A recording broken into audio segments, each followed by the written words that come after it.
Namaste. So this is part 2 for number 3 in the series of surviving the suicide disease. This is just some more information on CRPS awareness. So what we're going to be going into is the complexity of CRPS. Now, it's not just a pain disorder. It's not just a pain syndrome. Complex regional pain syndrome is a really, really bad name, in my opinion, because this, in the chronic stage, this encompasses a whole bunch of other autoimmune diseases such as osteoporosis, osteoarthritis, Pott's disease. Okay, that's a really nasty one. Gastroparesis. Okay, so there's many, and cytokine storms. Okay, let's talk about the cytokine storms. For the last 3 days, I've been cytokine storming. This is when the immune system turns on you and starts attacking you. Okay, it feels like your sudden onset of really, really bad flu. You know, when you get the flu and all your bones are aching, you know, and your joints are aching, and you can't even lift your head up off the pillow, and you just, you feel really naff. You know, everything's aching. And I even had COVID tests. I asked people to give me COVID tests. I did a couple of the swabs just to make sure that I didn't have COVID, because it really is, it comes on hard and fast. The cytokine storm yesterday knocked me for 6. I was laid here, couldn't lift my head off the pillow all day and most of the night. And I was like it the day before, but not quite as bad the day before. Today, it's easing off. Today's the 4th day, and it's just beginning to ease off.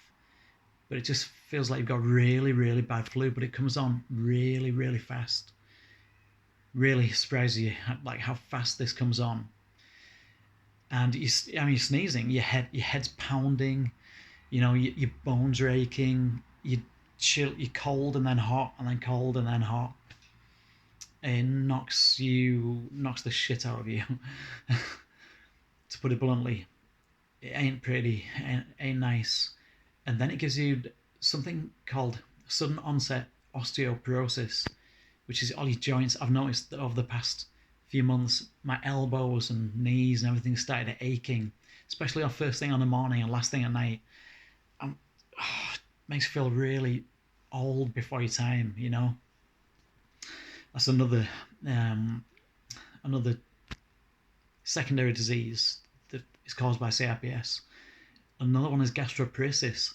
Gastroparesis is a really brutal stomach condition where your stomach, I might even post a video after this one as a part 3 of number 3 in the series, of just a short 5-minute video of me 2 days ago with gastroparesis, and then you'll see what it does to your tummy. Gastroparesis is when you eat food and the food goes down and it comes into your stomach. Yeah, the first part of your stomach, your esophagus, I think it is, or anyway, the first part of your stomach. But then the nerves inside your stomach just shut down all of a sudden. So you're eating, in my case, it's liquid. I can't eat solid food anymore. I haven't been able to eat solid food for many months now. I think we're coming up to 3 months.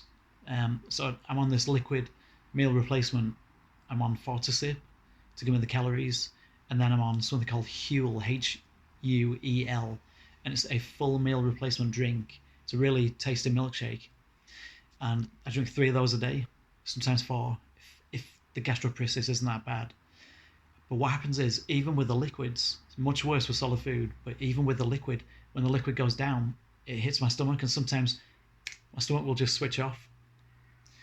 And then it could take hours or 1 or 2 days before your stomach processes that food.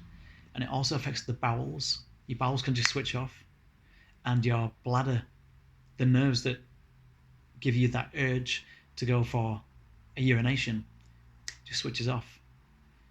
I've drank cups and cups of herbal tea all day before, and water and Fortisip, and liquid meal replacement at heel, and just haven't needed to go to urinate at all day.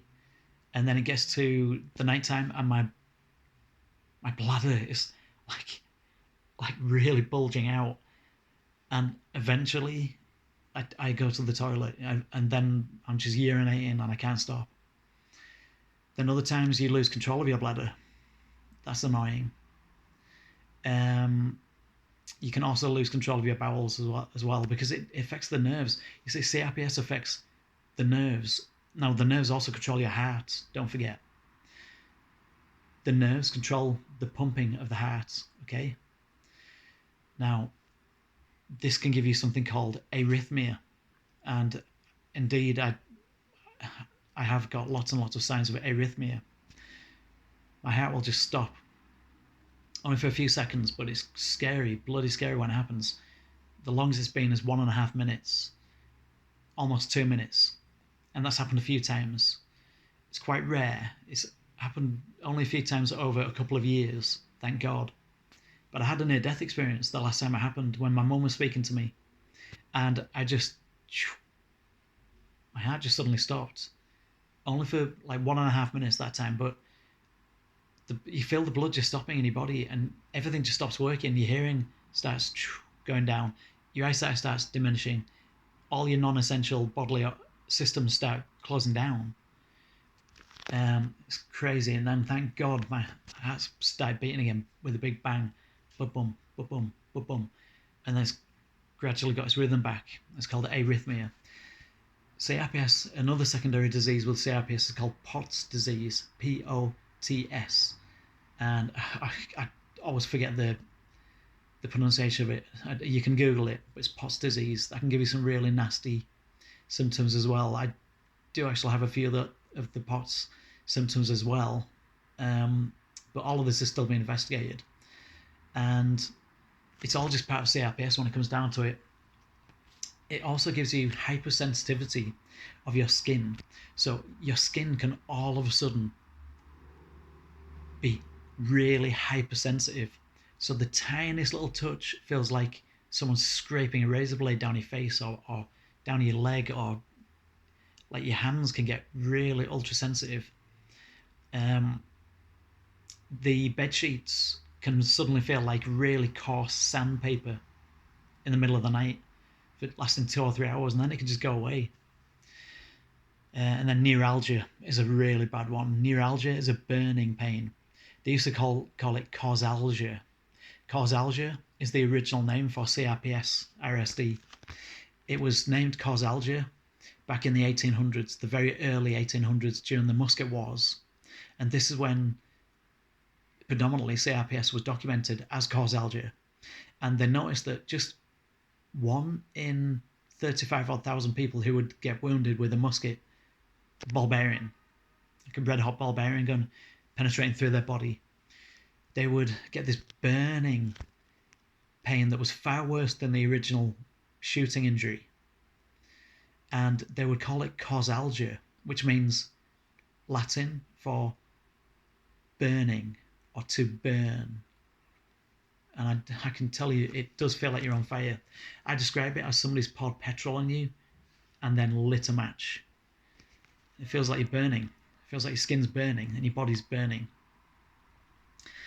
Neuralgia is one of the worst. But then you get crushing pain and you get broken bone pain.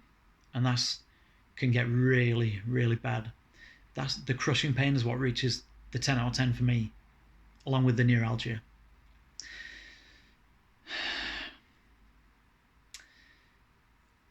I may post a video of a day that I had just a few days ago of when I had the gastroparesis in my tummy and I had the neuralgia and the causalgia, the burning pain and the CRPS flare in my ankle. And I also had a cytokine storm. It was a really, really bad day. I'm not sure whether to post that video or not. I was in a bit of a bad way that day and I just made a really short video to document it. I'm going to think about that one. I might post it after this, just to give you some idea. Because I'm trying to spread awareness. You see, the more people become aware of this, the more doctors will discover what this disease really truly is about. You see, none of my doctors in my local hospitals have even researched what CRPS is. Thank God the younger junior doctors are now beginning to get taught all about CRPS, and they know now that it's a real disease, a very real disease. They've done tests where they've taken tissue samples out of somebody with chronic CRPS, and they put it into a mouse and a rat. And guess what? Yep. The animals, it's an actual disease. You can't catch it by being in contact with somebody with CRPS. That's a big no. That's a no. So it's not a contact transmissible disease. It's not contagious. But if you take tissue samples out of one animal and then put it into another animal, or if you take tissue samples out of a chronic CRPS sufferer who's a human and put it into a rat, a lab animal. I hate these animal tests, I really do. They make me sick to my stomach. They shouldn't do that. But anyway, that's just my opinion. But yeah, the animals have bizarrely caught CRPS, developed CRPS. And animals also develop CRPS anyway. A certain percentage of animals, it's not just humans, they found that animals can also develop CRPS, like symptoms, like diseases. So CRPS is just basically a heading where they just don't know what on earth it is. It's just some kind of an autoimmune disease that hits you on so many different fronts. It's just ridiculous.